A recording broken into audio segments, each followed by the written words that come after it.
اون پسری که دوستش دارم خیلی احمقه. جمال فقط مادرش و کتاباشو دوست داره. اصلا به من حتی نگاه هم نمی کنه.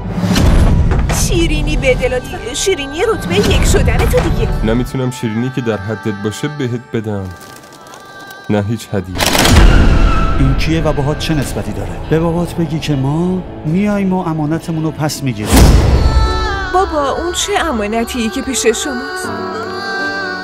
نکنه اون منم.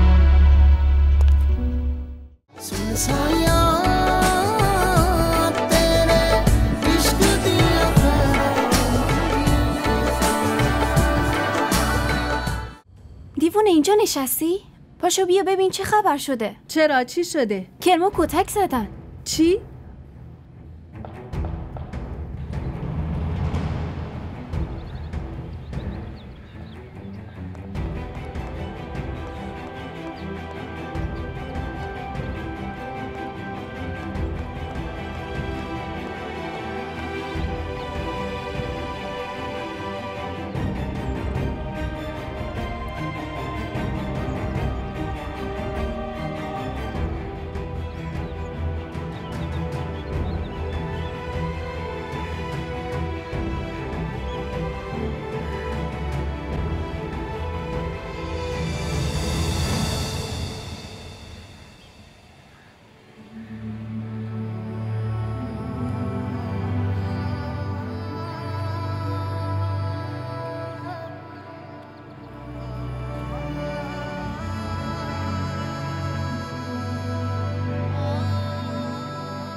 جمال، این دختر اومده ببیند.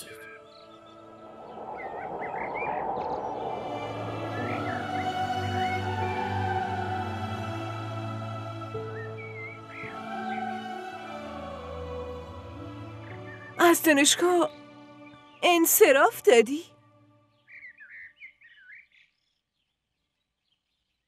نه، حالم خوب نیست، بیام. الان چطوری؟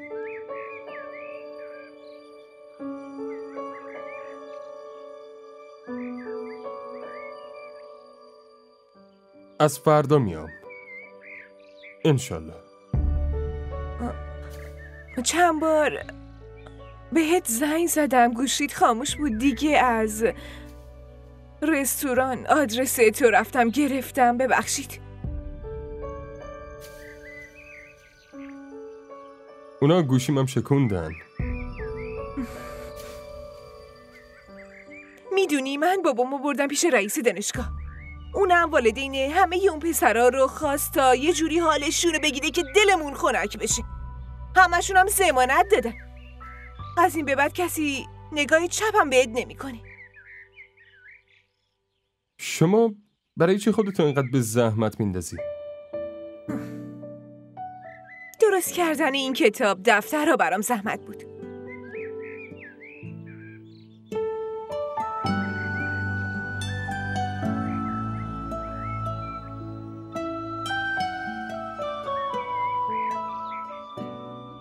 میدونی فقط 5 شبانه روز نشستم سر اینا.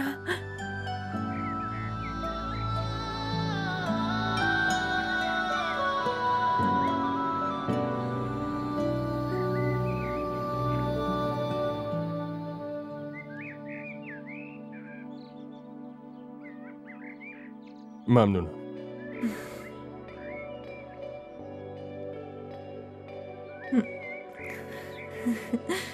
خدافظ. خداحافظ. दिल में आग है ये कैसी तू लगा गया मेरे अश्कों को भी रोना अब है आ गया दिल में आग है ये कैसी तू लगा गया मेरे अश्कों को भी रोना अब है आ गया दुनिया में क्या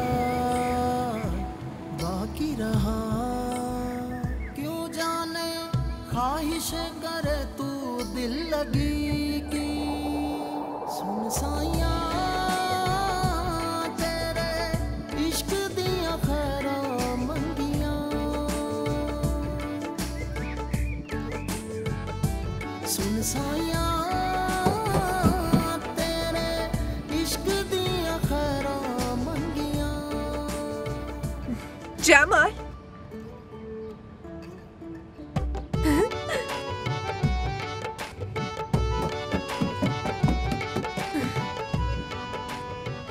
چطوری؟ بریم؟ باشه بریم مامانم ببینتت. بیا دیگه.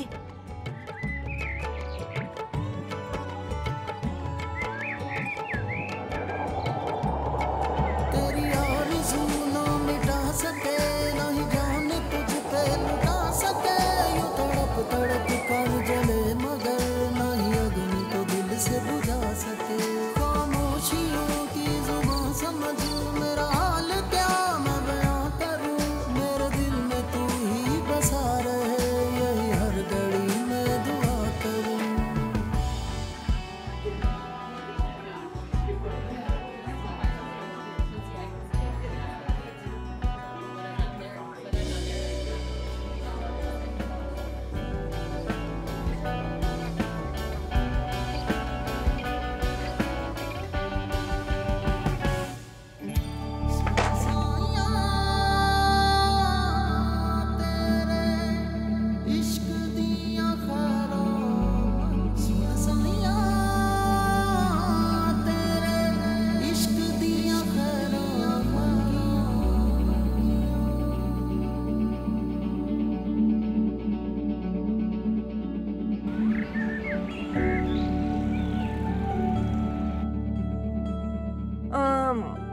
آره این رنگ خوبه.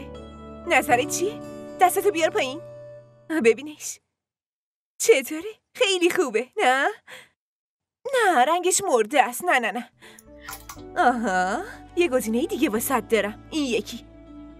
چطوره؟ این خوبه. همینو بپوش. برو. این برو زود. خب آخه من از اینا نمی پوشم. من میدونم که میپوشی. بدو زود باش بپوش. بدو بیا.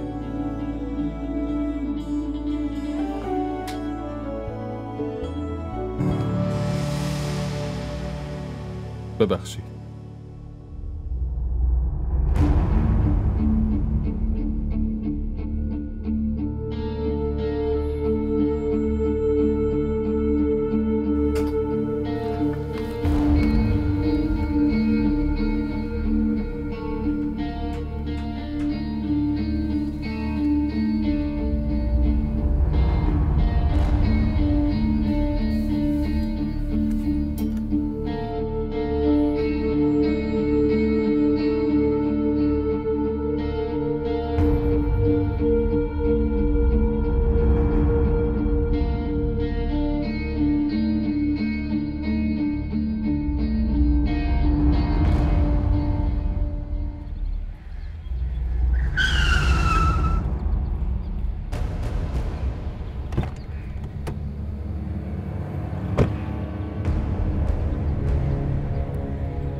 این کیه؟ دارم سوال ازت میپرسم این کیه؟ هر کی که هست به شما چه ربطی داره؟ درست به من بگو این کیه و باهات چه نسبتی داره؟ کی به شما اجازه داده منو اینجوری سوال جواب کنی ها؟ برو از بابات بپرس بهت میگه که من کی هستم. برو پی کارت. وگرنه از بابای خودم نه از بابای تویه که میپرسم. که این پسرت کیه که جلوی منو اینجوری میگیره؟ بیا ببرمت پیش بابات، ازش بپرس چه نسبتی باهات دارم. مثل اینکه حرف تو گوشت نمیره. پلیس نمیخواد آبرو ریزی کنی. میخوام که از اینجا یه راست بری خونتون و به بابات بگی که ما میاییم و امانتمون رو پس میگیریم. مثل اینکه نمیتونه خوب ازش نگهداری کنه. ضمناً یه چیز دیگه، حتما اسم منو بهش بگو، قیصر خان.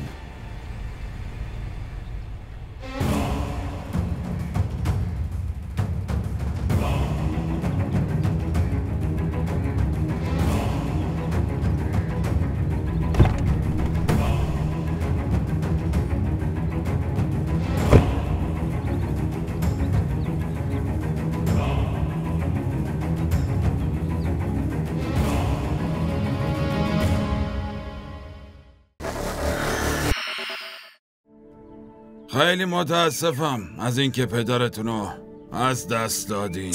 بابا سکوتت همین معنیو میده، انگار بابات مرده.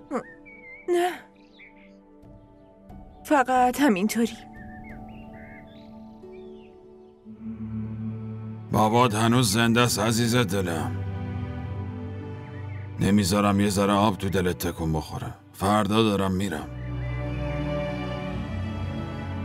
میخوام انگشترشونو بهشون پس بدم. حوری من همون انگشتری رو دستش میکنه که خودش دوست داره.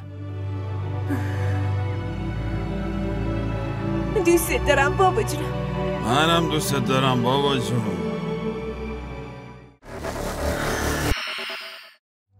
خیلی متاسفم عزیز دلم، خیلی متاسفم. فرماندار اومده بود، دیگه چای و قهوه و این چیزا میخوردیم. دیر شد. بابا منو جدی نمیگیری؟ به زنگم هم جواب ندادی اصلا. ممکنه یکی کار واجب داشته باشه. وای خدای من، 25 تا میسکال. همه چی خوبه دخترم؟ چی شده؟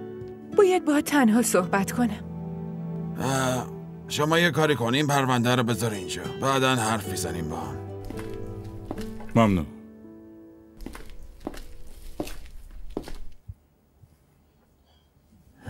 چی شده دختر گلم؟ همه چی خوبه؟ غلام رسول چه امانتی پیشت داره که باید پسش بدی؟ یعنی چی؟ یعنی اینکه امروز پسرش منو دید. اسمش چی بود؟ قیصر خان. اون داشت میگفت. چی گفت؟ یه پیغام با صد داشت. میگفت شما نتونستی امانتمو نگه داری، اونم میاد امانتشو پس میگیره. بعدم میدونی چیه بابا؟ منو تهدید کرد. تهدیدم کرد اگه دفعه دیگه منو بخواد با جمال ببینتم برم میداره میاره خونه. بابا میدونی چقدر به من توهین کرد؟ باور کن اگه اون موقع جمال پیش من نبود الان کل دانشگاهو به اسمم بنر زده بودن. دیگه نمیتونستم تو روی کسی نگاه کنم.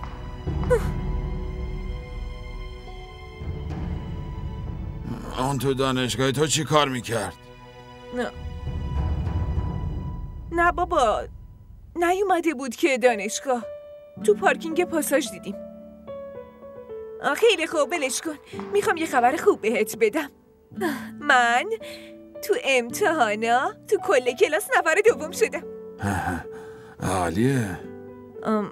همه اینا به خاطر جماله. اون هوامو داشت، راهنماییم کرد، بهم درس داد، واقعا خیلی کمکم کرد. منم رفته بودم اون پاساژ بهش شیرینی بدم. دیگه همونجا اون قیصر خانو دیدم. یه جوری اومد ماشین رو جلوم پارک کرد، من اصلا نشناختمش بابا. میدونی چیه؟ اومد بهم گفت برای چی داری با این میچرخی؟ منم گفتم تو اصلا کی هستی که همچین سوالی از من میپرسی؟ بعدش اومده بهم میگه برو از بابات بپرس.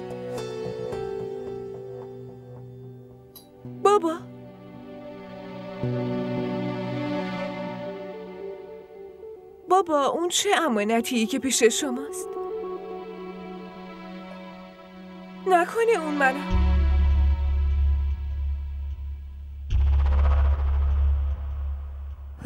چی برات سفارش بابا بدم؟ دارم ازت سوال میپرسم. چه امانتی باید بهش پس بدی؟ آخه دخترم من یادم نیستش که این همه سال گذشته. میپرسم ازش.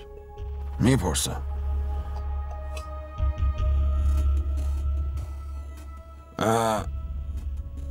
بله یه شیک توت فرنگی با یه قهوه برام بیار. تا وقتی که باهاش حرف نزنی نه لب به آب میزنم نه لب به غذا.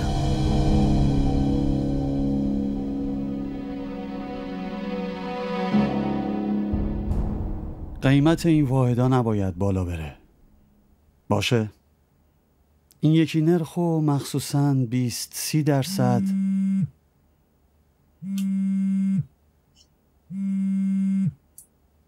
باشه شما برید، من یه تماس مهم دارم.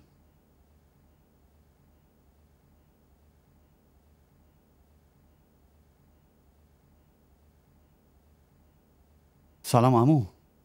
این چه کاری بود کردی امروز پسر؟ چه کاری عمو؟ اوری چی داره بهم میگه؟ من کاری نکردم عمو جان.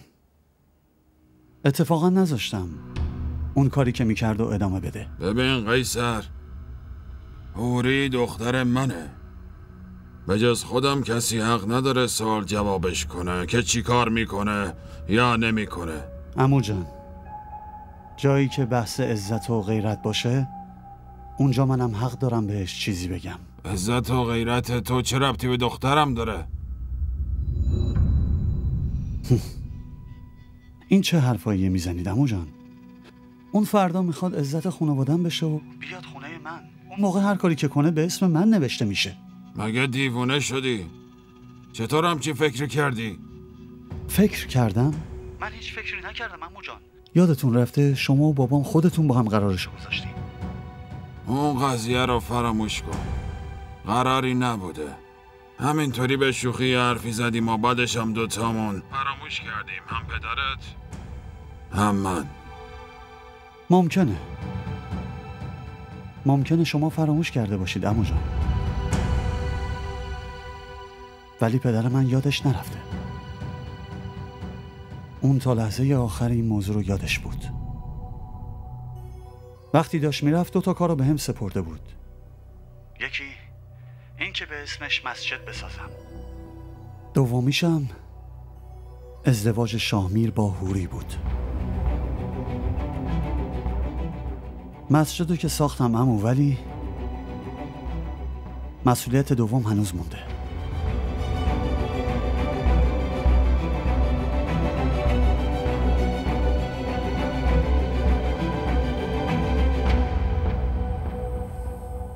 قبلا هم بهت گفته بودم نباید همچین حرفی میزدی. فردا برات دردسر میشه.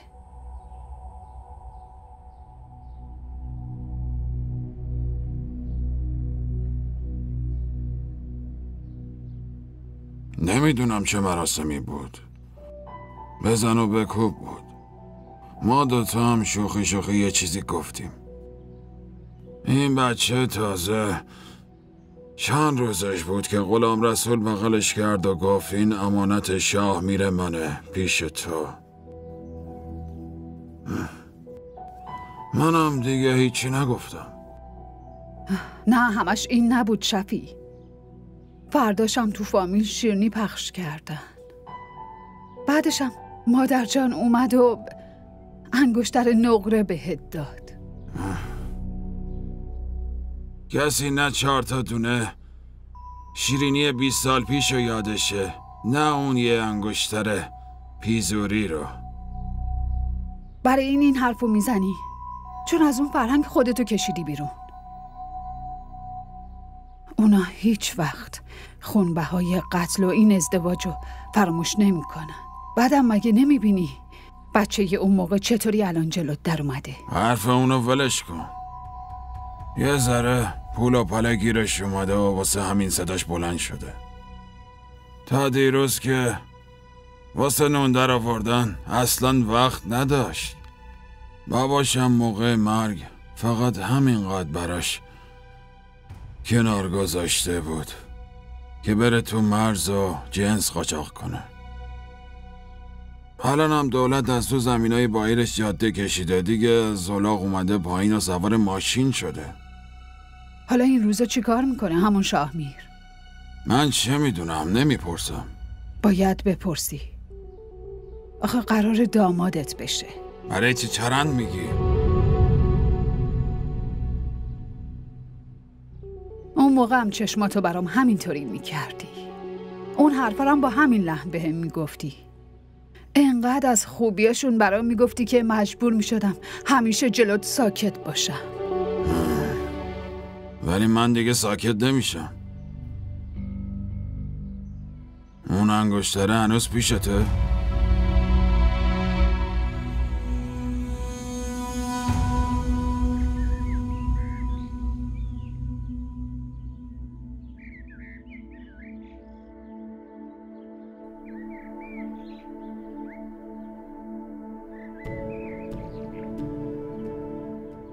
خیلی متاسفم از اینکه پدرتونو از دست دادین. بابا سکوتت همین معنیو میده، انگار بابات مرده. نه، فقط همینطوری. بابات هنوز زنده است عزیز دلم. نمیذارم یه ذره آب تو دلت تکون بخوره. فردا دارم میرم. میخوام انگشترشونو بهشون پس بدم. حوری من همون انگشتری رو دستش میکنه که خودش دوست داره. دوست دارم بابا جونم. منم دوست دارم بابا جون.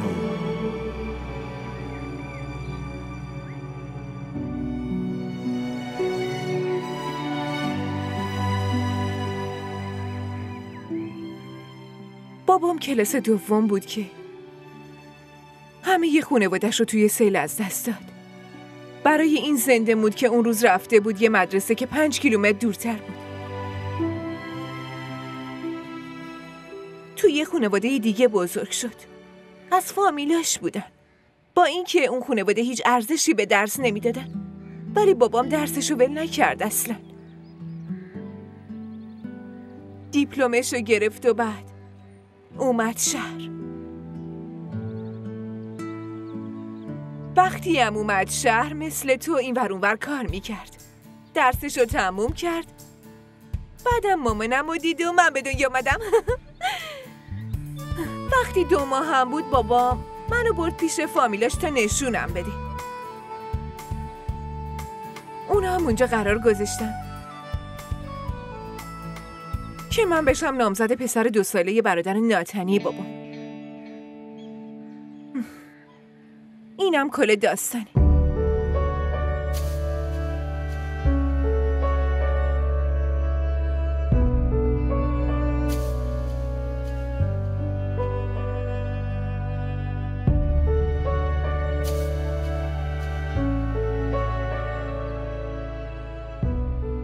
الانم دارم ازدواج میکنم. اون مرده رو که دیروز دیدیم یادته؟ آره. شاهمیر داداش کوچیکشه. یعنی دانشگاه رو ول میکنی؟ نمیتونم بیام. خیلی سخت گیرن، خودت که دیدی. ولی تو باید ادامه بدی. مگه ندیدی چقدر نمرات پیشرفت کردن؟ اگه همینطوری ادامه بدی حتی از منم بهتر میشی. آره. آخه امکانش نیست جمال. اونا قبول نمیکنن.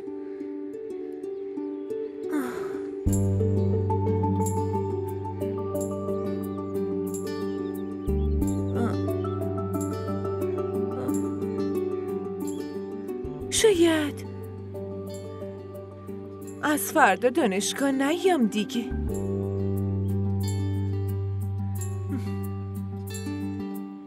واسه همین بهم شیرینی بده لطفا. شیرینی رتبه 1 شدن تو دیگه. نه یعنی چی؟ میخوای شیرینیمو بالا بکشی؟ آره؟ امروز نه، دفعه دیگه. برای چی امروز نه؟ هوری، نمیتونم شیرینی که در حدت باشه بهت بدم، نه هیچ هدیه.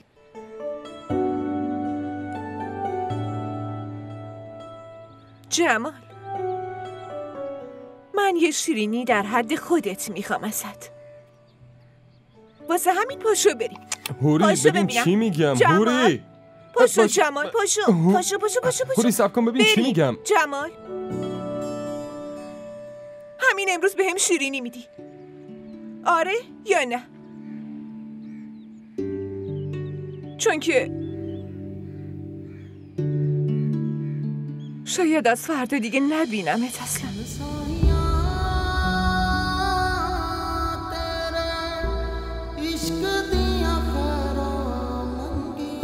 بری.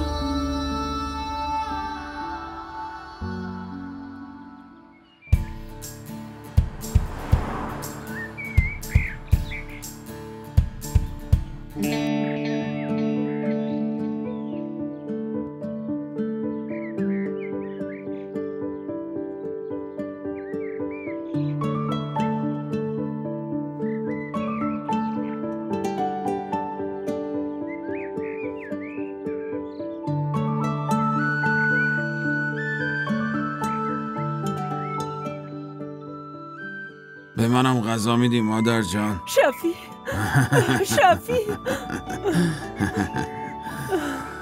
بسم الله. پسرم کی اومدی؟ عزیز دلم. تازه رسیدم. خبر ندادی؟ خوب کردی اومدی. حالت چطوره؟ مادر جان زود تمیز کن. مادر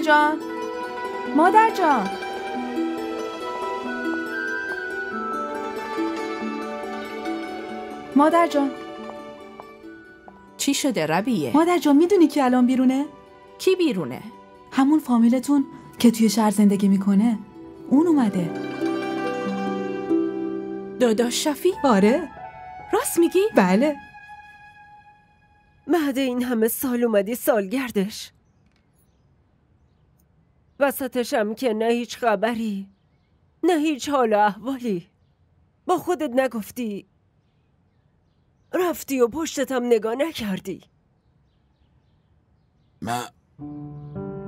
مادر جان راستش اینطوری هم نیست. من جای خیلی دوری بودم. همین 6-7 ماه پیش برگشتم دوباره. مادر ناتنیتم، برای همینه مثل یه پرونده بستیم و انداختیم توی کمد. وگرنه یه برادر بعد اینکه برادر دیگه شو دفن میکنه اینطوری مادرشو ول نمیکنه و بره. از هیچکی حالم هم نپرسیدی که مرده است یا زنده؟ نه مادر جان اینطوری نیست. من همیشه با قیصر حرف میزنم، حال شما رو ازش جویا میشم. اونم یکی این تو، صبح تا شب فقط داره میدوه دنبال پول. اینجا رو ببین، این ویلای بزرگ و ساخته روی ارث و میراث اجدادش، رو همه ی خاطره های یه عمر، رو همه ی اون در و دیوارا که تک تک آجرها شدم و یاد بچگی شماها مینداخت.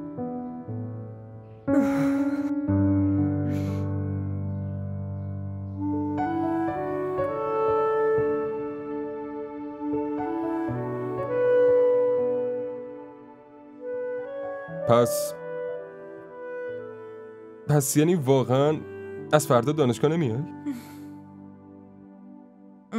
اونا بدجوری مخالفن. چی کار کنم خب؟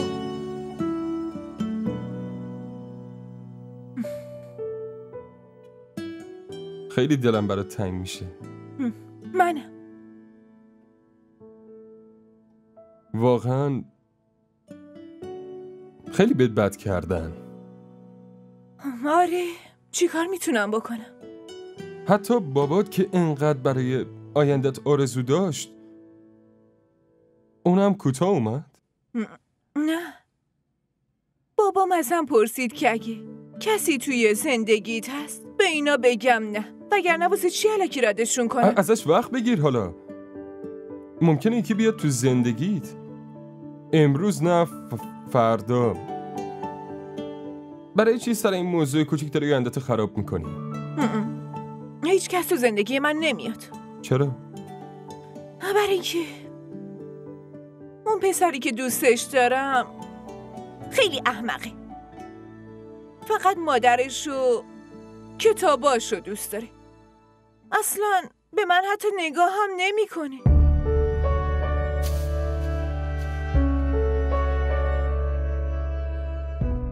دیدی؟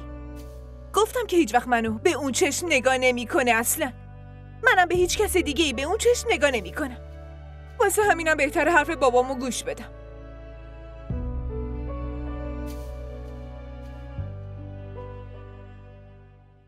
من لیاقتتو ندارم.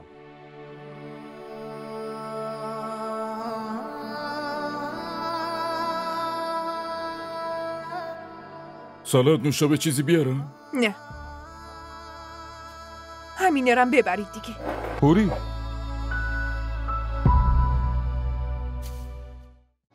این ویدیو رو لایک کنید، کانالمون رو سابسکرایب کنید تا از سریال های جدیدمون هم آگاه باشید.